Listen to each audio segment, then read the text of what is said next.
So let's turn to Exodus chapter 14 and let's get to the text. Let's read this. This is going to be a fun story this morning, and I think you're going to like what God and the Israelites are up to.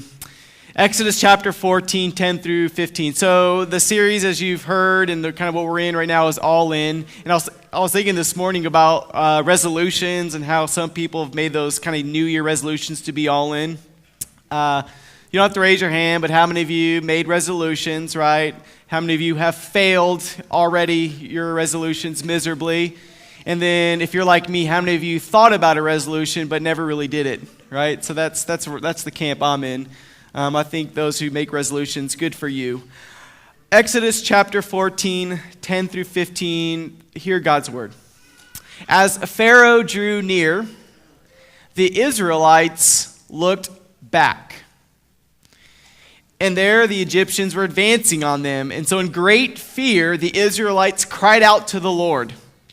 And they said to Moses, "Was it because there were no graves in Egypt that you've taken us away to die in the wilderness?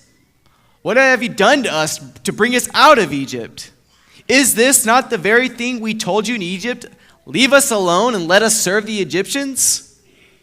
For it would have been better for us to serve the Egyptians than to die in the wilderness." But Moses said to the people, "Do not be afraid. Stand firm and see the deliverance that the Lord will accomplish for you today. For the Egyptians whom you see today, you shall never see again. And the Lord will fight for you. And you only have to keep still." Then the Lord said to Moses, "Why do you cry out to me? Go forward."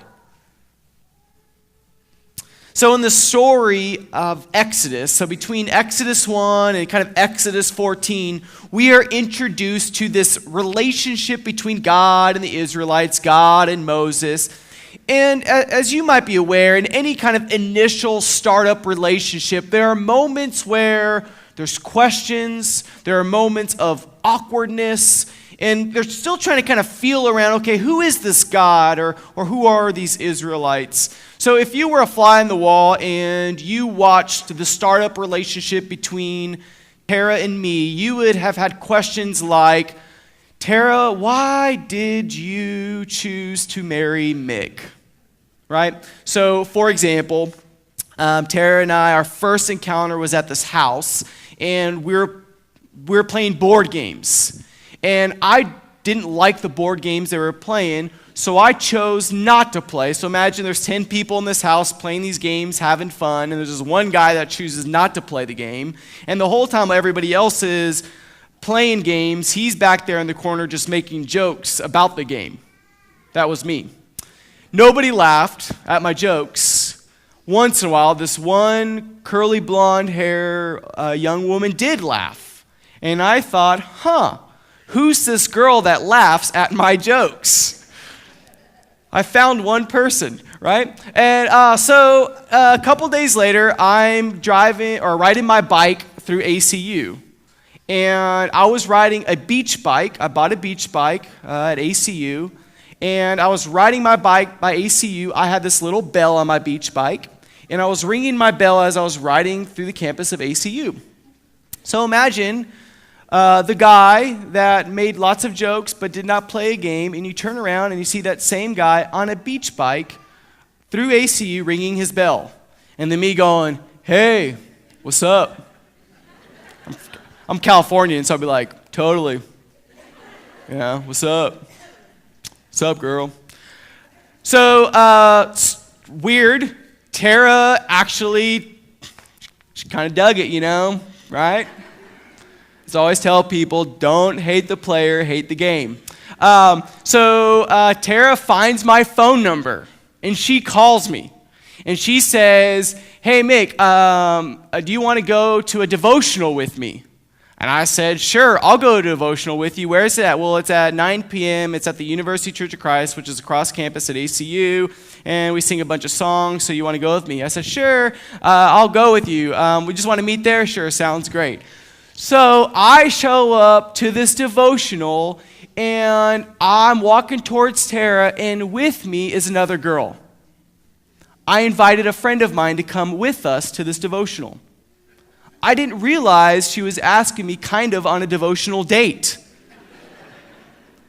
Now, you can give me grace for that, but like a month later, we're kind of dating now, and we choose to go on a Valentine's dinner date, and, I got my student loans, and I'll just pay the government back later, so I got all this money in my bank, so I take her out to a nice Italian restaurant called Olive Garden. And guess what? I brought a girl with me. Yeah. So again, you ask the question, why on earth would Tara marry Mick?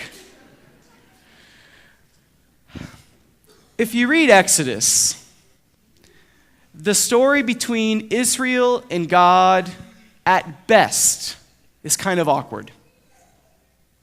We want to believe it's this mutual emergence of wonderful relationship between God and his people, but it's kind of messy.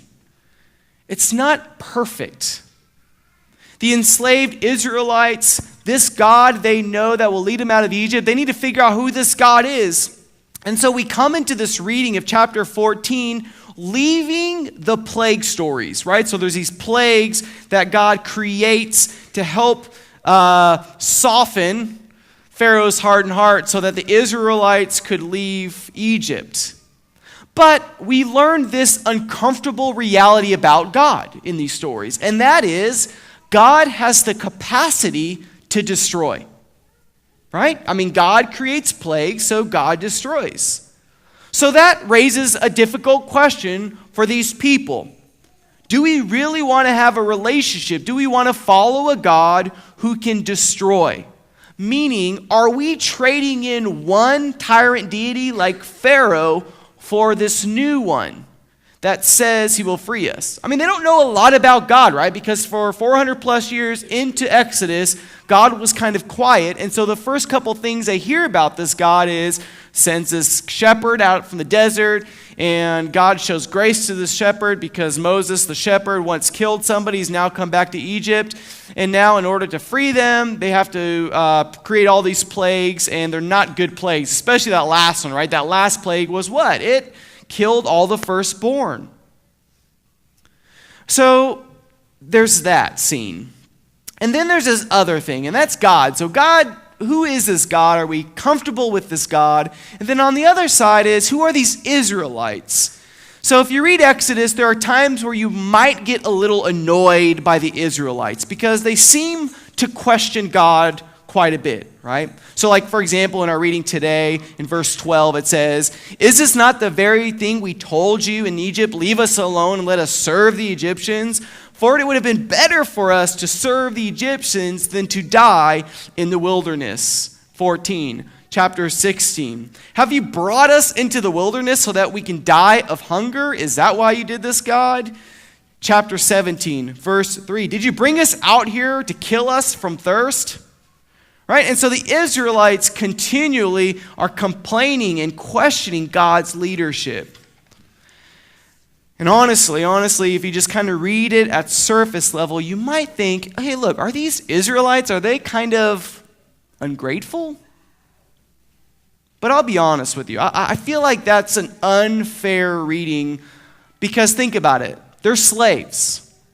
How can people under horrible, oppressive contexts who were literally treated like cattle, how could they be considered ungrateful, or how can they be considered complainers? It reminds me of this time in college. Some of you might remember they used to have like 39-cent cheeseburger day for McDonald's. And so we would rally up some money in college, and we would go to McDonald's and buy a bunch of cheeseburgers, and then we'd hand out these cheeseburgers in downtown Portland, often to people who are displaced or homeless and who obviously were hungry. So one time I went up to this guy who obviously lived on the streets, and I handed him a cheeseburger, and I said, "Here, bro, have a cheeseburger." And he looked at me and he says, "Does this cheeseburger have onions on it?" I said, "It sure does." And he goes, "I don't want it." And I didn't say it, but I thought, well, how ungrateful of you to not want a cheeseburger with onions. And then I thought, dude, I do not like onions on my cheeseburgers. And then I thought, was I serving to feed the hungry? Or was I serving to make myself feel better about myself? So let's not be so harsh on the Israelites. They've had 3 days of freedom. They're traveling in a desert. There's an army at their heels. I think it is a perfectly normal question to ask this: God, what are you getting us into? In fact, that might be the best question to ask. So who is this God? In the story, we are introduced to one of the most important patterns of behavior about God. Okay, and so this is kind of a pattern that we see about God. A problem arises, there's this big problem. Israel gets anxious and questions God. God offers solutions, usually shares them with Moses, and then the people follow God and learn their lesson. Okay, so that's kind of what you see happening as this pattern that is not only in Israel and Exodus, but almost seems to happen continually throughout Scripture. Right? So here are the solutions God immediately offers these Israelites early on in their relationship. God offers salvation and freedom for the lost and the enslaved.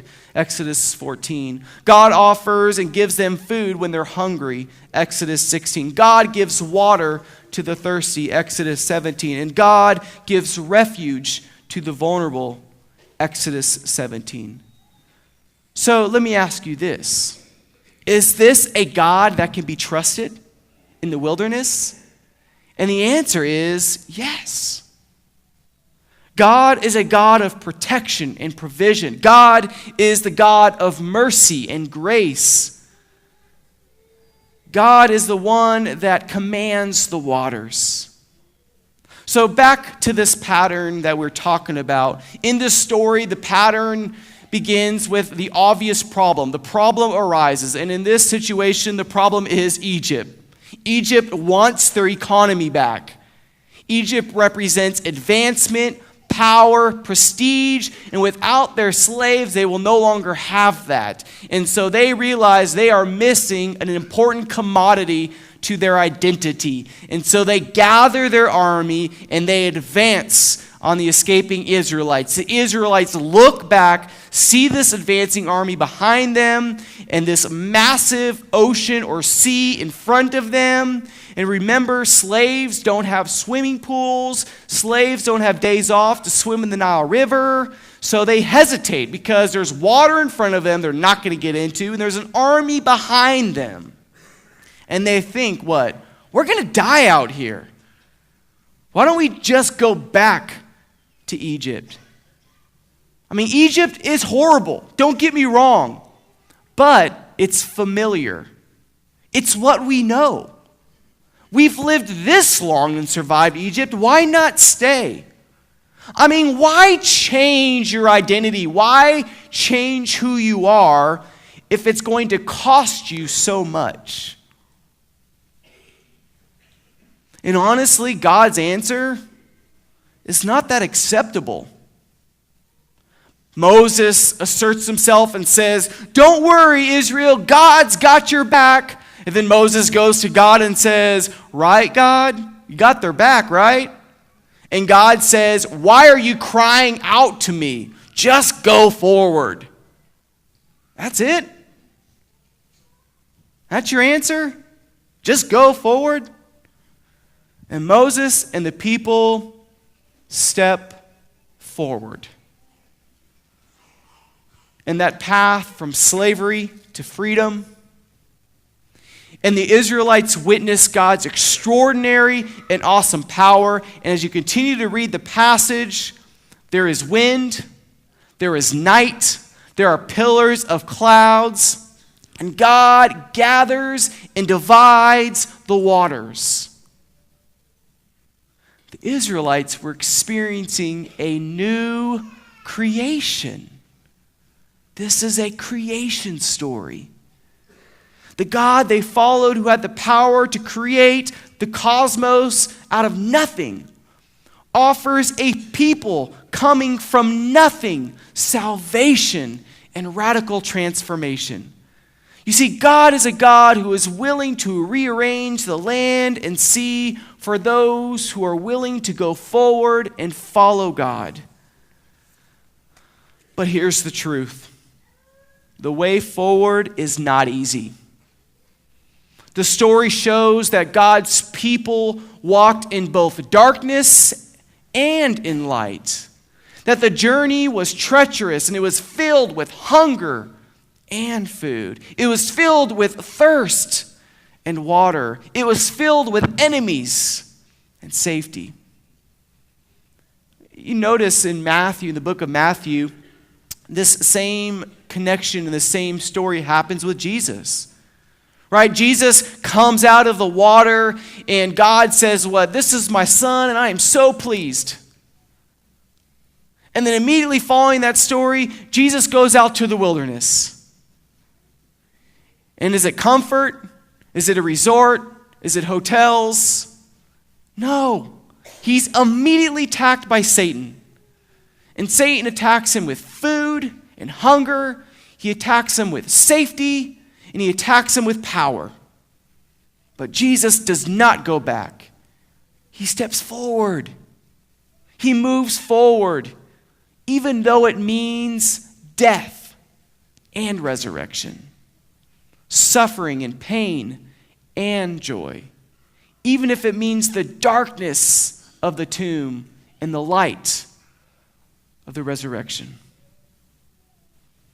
And so I wonder, as God's people, if we are willing to move forward and walk beside a God that is offering us to rearrange the land and the sea.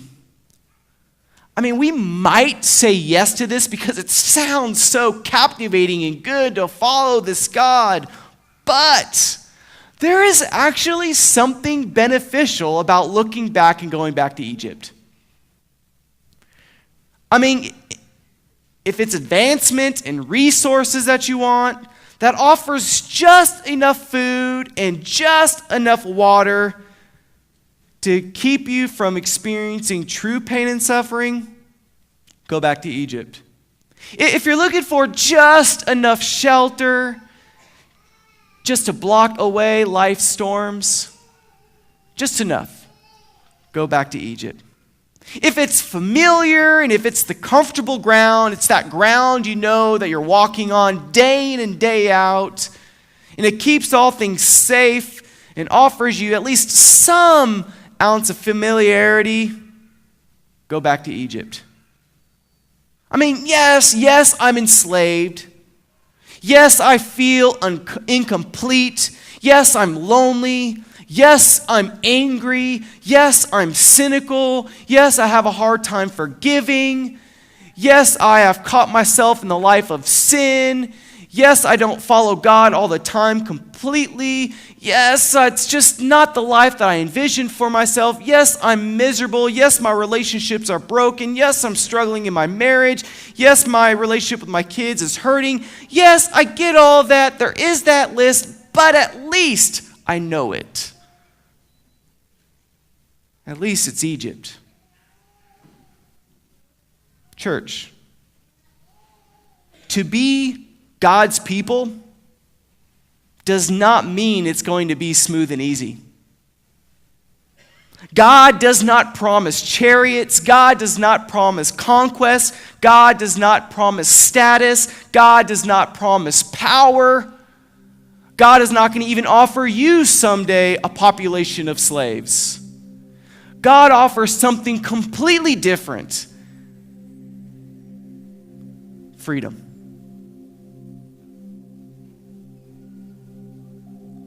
Freedom of enslavement. Liberation. Hope. Out of the waters you find salvation. And in the deliverance of God's hand, where God will transform you, where you can live out your life with a God that offers provision and protection, a God that offers grace and mercy.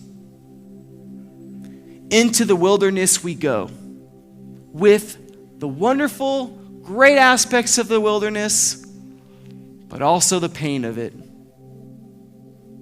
And so I ask, why do we have a hard time moving forward? I mean, why do we as believers struggle with taking those next steps with God? Why do we as churches struggle with moving forward with God?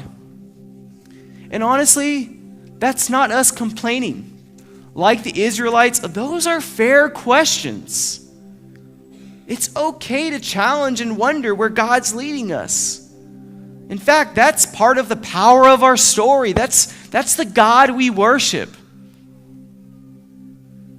But we also have to be okay with God's response. God might not give us much explanation.